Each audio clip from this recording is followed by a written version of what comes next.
Assalamualaikum warahmatullahi wabarakatuh. Wah, aku senang banget ya bisa ngomong dan ngobrol-ngobrol lagi sama teman-teman sekalian. Nah, teman-teman, pada kali ini aku mau ngebahas tentang salah satu ilmu yang aku terapin juga ya buat di kehidupan dan juga di keseharian dalam bekerja gitu ya. Menurut aku salah satu ilmu terpenting adalah ilmu diam.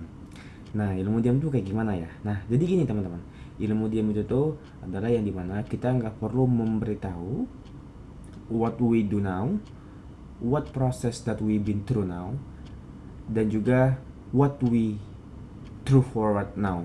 Jadi pokoknya yang nggak perlu diberitahu itu adalah apa yang sedang kita kerjain sekarang dan juga apa yang sedang kita sekarang alamin dan juga kayak apa yang sekarang sedang kita hadapin gitu loh, kayak proses proses kita untuk sukses lah gitu. Nah, tapi ilmu ini menurut aku kita terapkan sesuai dengan kadar dan juga sesuai dengan keadaannya gitu loh. Jadi misalnya gimana? Jadi ilmu diam ini menurut aku nggak berlaku ketika kita sedang bekerja sama dengan orang.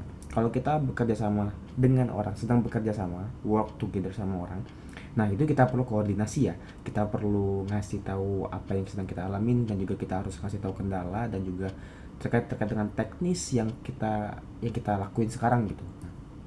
Ilmu diam nggak berlaku di situ. Jadi kalau kita sedang bekerja sama dengan orang, itu ilmu diam nggak boleh kalau buat aku. ilmu dia juga Ilmu dia juga nggak boleh ketika kita nggak mengerti dan juga kita nggak paham dan juga ketika kita sedang tidak menguasai gitu. Misalnya kayak gimana teman-teman? Nah, misalnya kalau kita sekarang lagi di kota orang, terus juga misalnya kayak kita sekarang nggak paham sama pelajaran dan sebagainya. Nah, ilmu diam nggak berlaku di situ. Nah, tapi ilmu diam itu berlaku di mana sih, gitu kan? Nah, ilmu diam itu berlaku ketika kita tahu kita bisa menghasilkan sesuatu tanpa harus memberitahu orang lain gitu loh. Jadi misalnya gimana? Misalnya kayak apa yang sedang aku alami sekarang ya. Aku kan sekarang sedang berproses gitu ya. Mungkin dalam proses aku sekarang, aku nggak mengupdate ke orang-orang gitu loh, mengupdate orang-orang terdekat aku ataupun mungkin ya orang-orang yang aku anggap yang kayak deket lah gitu ya.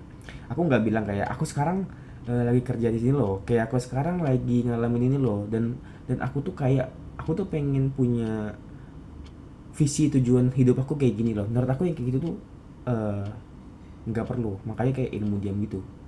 Terus juga kayak kita tahu nih kita bisa gitu ya, kita tahu kita bisa untuk melakukan hal itu.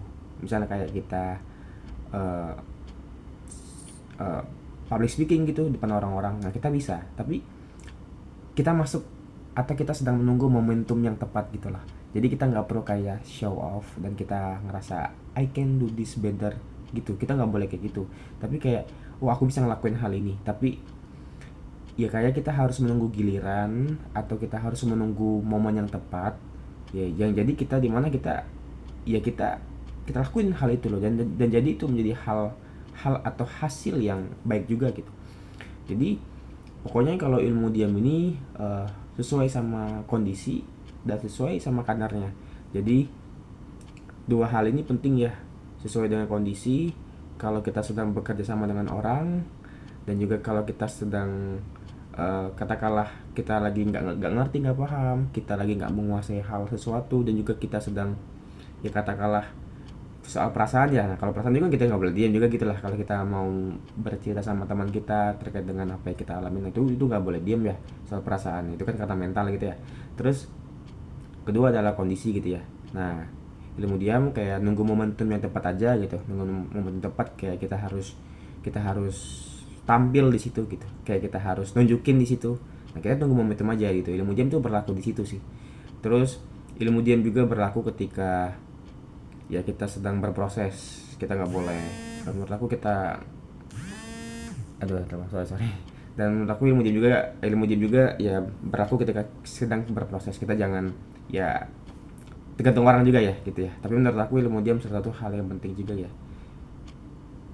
Kan ada orang bilang kayak diam itu adalah mas, tapi ya itulah. Tapi pokoknya ini ilmu diam ini nggak saklek dan juga ini berlaku dan juga kadang-kadang nggak berlaku. Tapi pokoknya kita nggak boleh, ya kita nggak boleh menutup diri. Satu, menutup diri itu beda ya, ilmu diam sama menutup diri itu hal yang berbeda gitu ya. Dan juga ilmu diam, ya ilmu diam pokoknya kalau kita tahu, ya kita nggak harus menjadi orang yang terlihat sangat tahu gitu loh, paham lah gitu lah. Nah pokoknya ini bisa berlaku dan ini bisa menjadi hal yang baik ya, tergantung sama dua tadi, kadarnya dan kondisinya. Nggak boleh berlebihan, dan juga kita nggak boleh menganggap diam itu bagus juga gitu. Tapi pokoknya bisa-bisalah kita ngelakuinnya. Tapi kalau aku ngelakuinnya ya kayak gitu sih. Ada hal yang menurut aku berlakukan, ada yang nggak aku berlakukan gitu loh. Pokoknya balik-balik sama diri masing-masing sih. Ya ada juga sih ada juga menurut aku hasil yang baik juga dengan yang kayak ya pakai ilmu ini gitu loh. Stay low, terus juga stay low dan tetap stay low tapi percaya diri gitu loh. Nah gitulah pokoknya, gitulah. Terima kasih teman-teman. Wassalamualaikum warahmatullahi wabarakatuh.